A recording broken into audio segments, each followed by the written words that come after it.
Hi, my name is Jameel, and I'm a veteran esoteric scholar.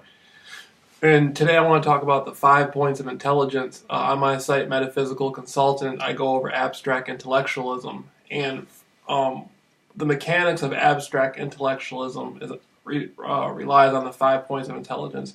Now you have emotional intelligence, spiritual intelligence, mental intelligence, quantum intelligence, and holistic intelligence. Those are the five.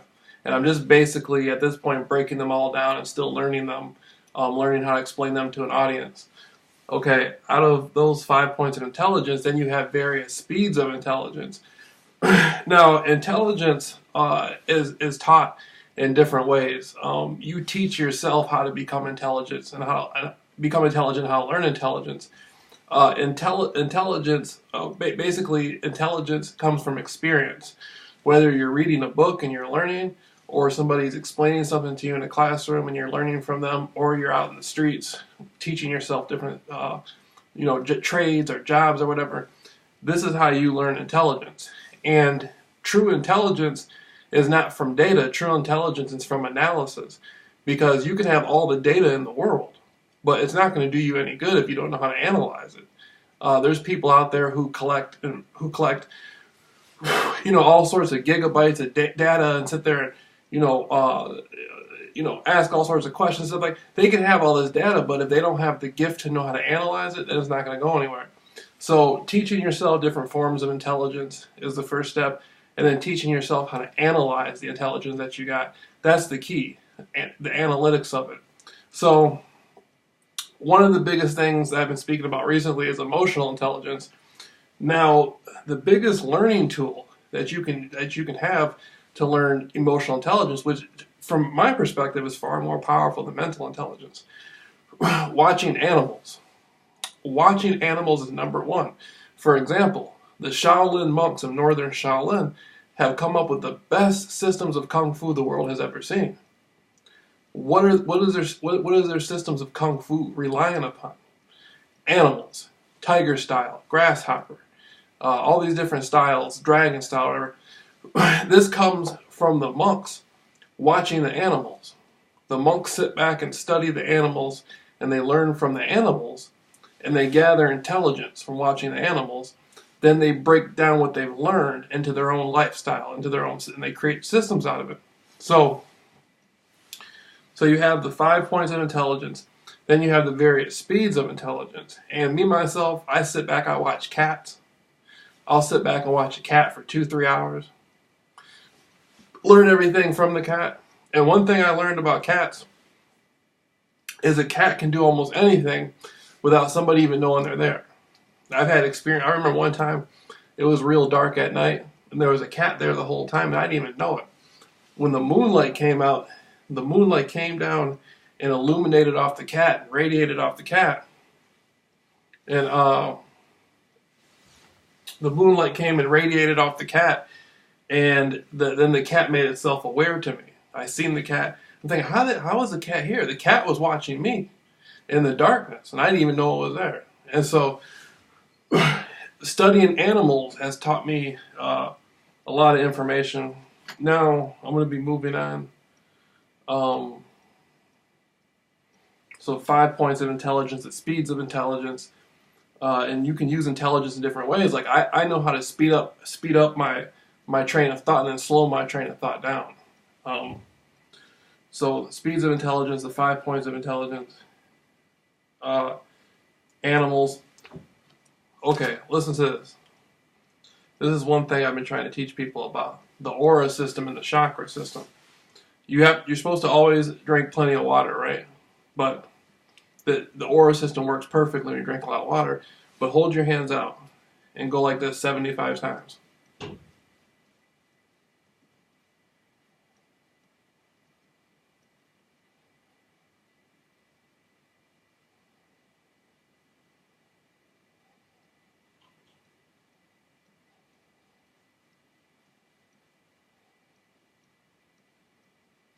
Then after doing this 70-something times, 75 times, you take your hand and you don't touch the other hand, but you get it really close. And it feels, you're not touching your hand, but it feels like you're touching your hand. That's the etheric. That's your etheric body. That's your aura body. I was reading a Time magazine from the '80s one time, and it showed it was a machine that picked up on heat signatures, and a man got his hand chopped off in a car accident. But the heat, the thermal technology showed the part of his arm that was cut off still there. So even though his arm was gone, the machine still saw his arm as it was still there. There's something with the etheric field. So now these are chakra.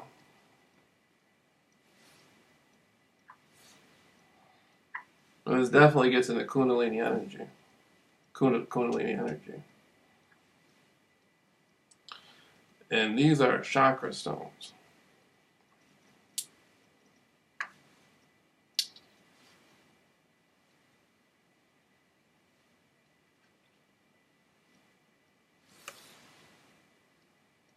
These are chakra stones. So these represent the 7 chakras from the root chakra all the way to the crown chakra. And then for each chakra, there's different there's different representations for each chakra, such as the root chakra has survival and fear, and the crown chakra represents super consciousness. And I tie Kabbalah into the chakra system. Now, I'm not Jewish. I'm not religious at all. But I respect all religions, and I respect all people, all race, ethnicities, and all that. But the Kabbalah is very interesting. The Kabbalah tree, when you get into the Kether, or the Keter, that represents the infinite. And that's the same thing with the crown chakra that represents super consciousness. Okay, moving on.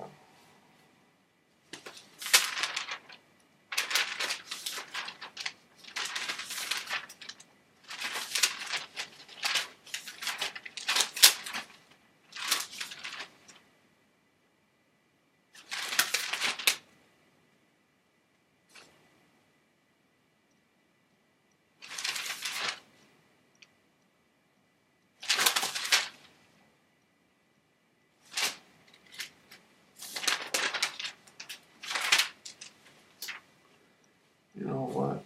I had some other notes that I want to put in here.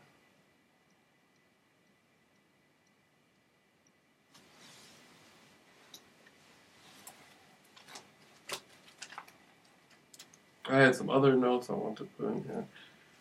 I'm losing them. I got dozens of notes.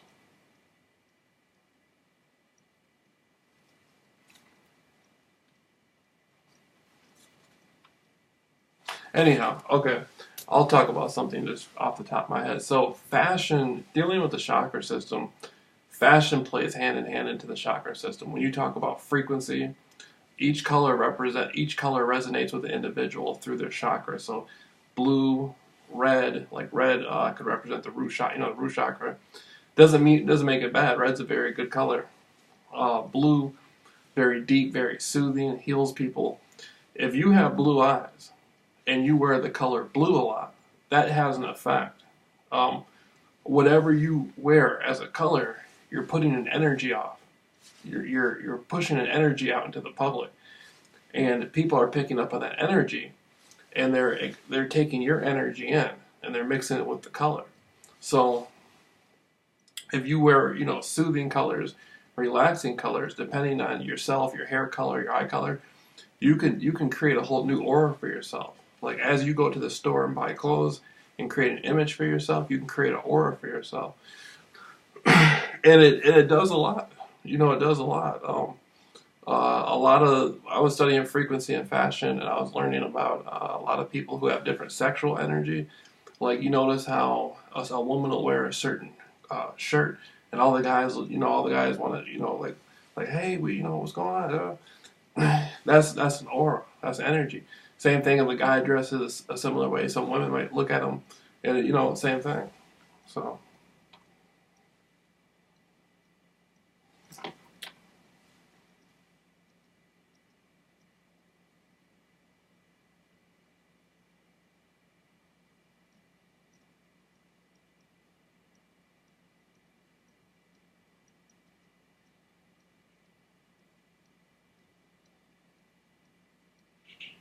This is one of my old cards right here. I'm looking at it for a topic.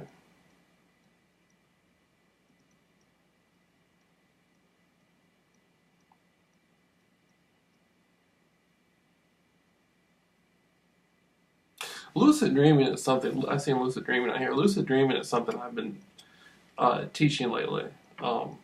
When I get a chance to, when I speak to people, if you have a journal and you write down your dreams, it'll serve you greatly in your waking state. A lot of people have a dream, they wake up, they forget it. If you have a really significant dream, whether it's good or bad, write it down. It means something. Dreams can teach you a lot.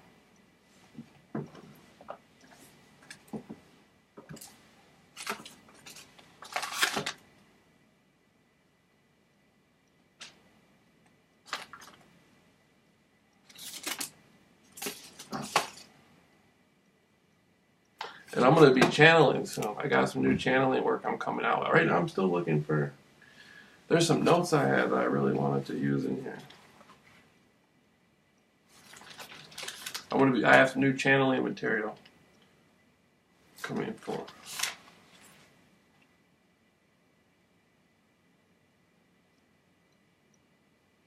Yeah, but the animal thing, I'll stick to that for a little bit longer. The animal thing is very significant, learning from animals, because animals have different brain waves. Like if you look at South American Indians in the Amazon, when they teach their children, they teach their children through animals. The children carry around little animals and hold them on their shoulders, and they'll play with the animals, and they learn from the animals. That you can watch the children learning from the animals, and the children are absorbing the animal's energy. If you sit there and you look at a wolf long enough, you absorb the wolf's energy. Same thing I was speaking about in some of my classes, my metaphysical mentoring classes, how in Africa, the shaman, the natives in the jungle, they wear cheetah furs and lion furs, not just to keep them warm and not just for style, but they take on the energy of the animal. They become the animal, and their brainwaves synchronize with the animal's brainwaves, and then they learn. They learn a great deal of intelligence from the animal. You can learn a lot from animals. Animals are smart. And so I'm going to stop here and hold on a second.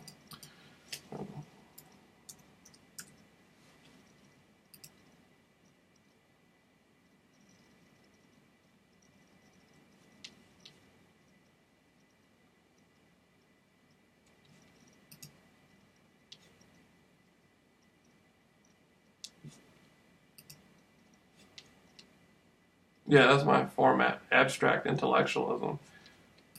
I created abstract intellectualism myself.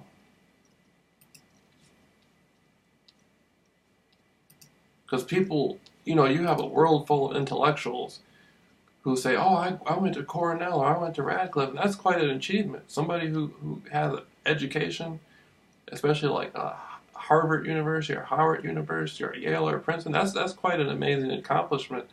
I take my hat off to anybody who's that discipline to sit in the classroom and go through that. That's quite an achievement by far. But there's other forms of intellectual enlightenment, intellectual capability, and I created because I'm not a Harvard graduate or a Yale graduate or I didn't do any semesters at Princeton or anything. So I created a little platform of my own so I can have something to be proud of, right? So people say, "What university did you go to?" I got my own system, abstract intellectual. I learned from animals and stuff. I mean, it sounds silly, but that's what it is.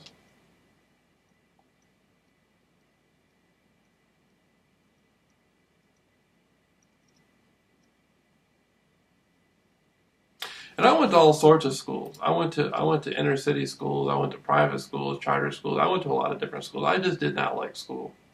I just wasn't with it. There was just something about being in a classroom and everybody being told to think the same thing. I just didn't resonate with me. But I applaud the people who stick it out, though. It is quite an achievement.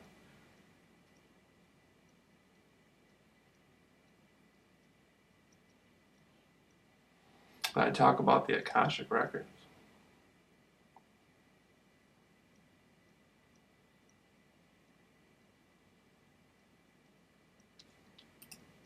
Like creatures like dolphins, you can learn a lot from dolphins.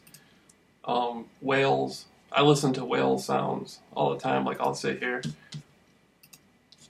I haven't done it in a while, but whale sounds. I'll just sit back and listen to whales and just trip off of it.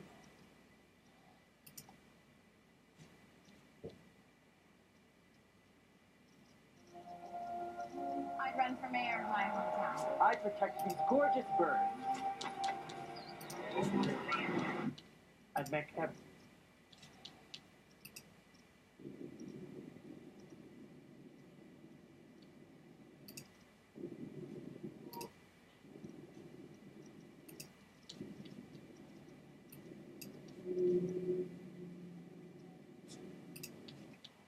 See, as whale sounds. Then I'll go to wolf. Wolf howling.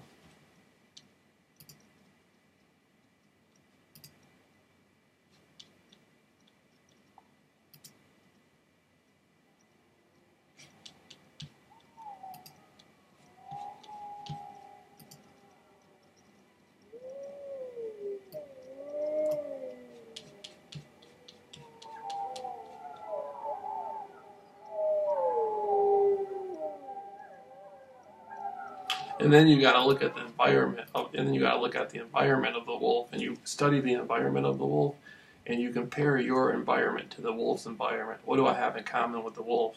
And then watch how the wolf reacts to the wolf's environment, and then react to your environment a similar way as to the wolf.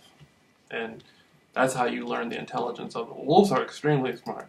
Wolves are smart. There's a lot of wolves are smarter than people in a lot of ways.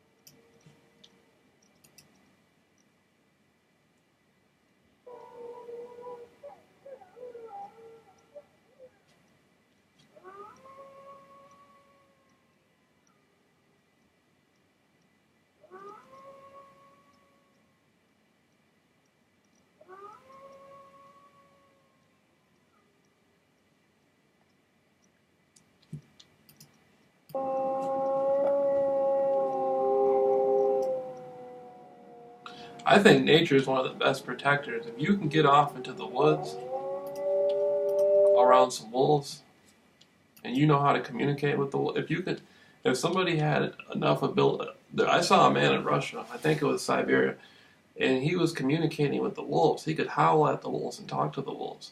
And I always thought, if you can have communication with these creatures, real communication with them, like you're talking to somebody in person.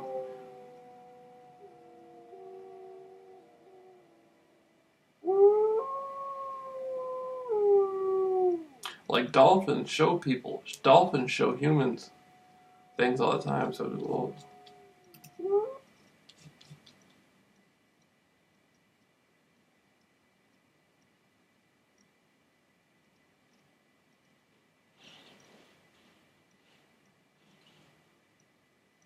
Okay, so that's my format, abstract intellectualism, and that's a little bit about it, of using emotional energy to absorb information.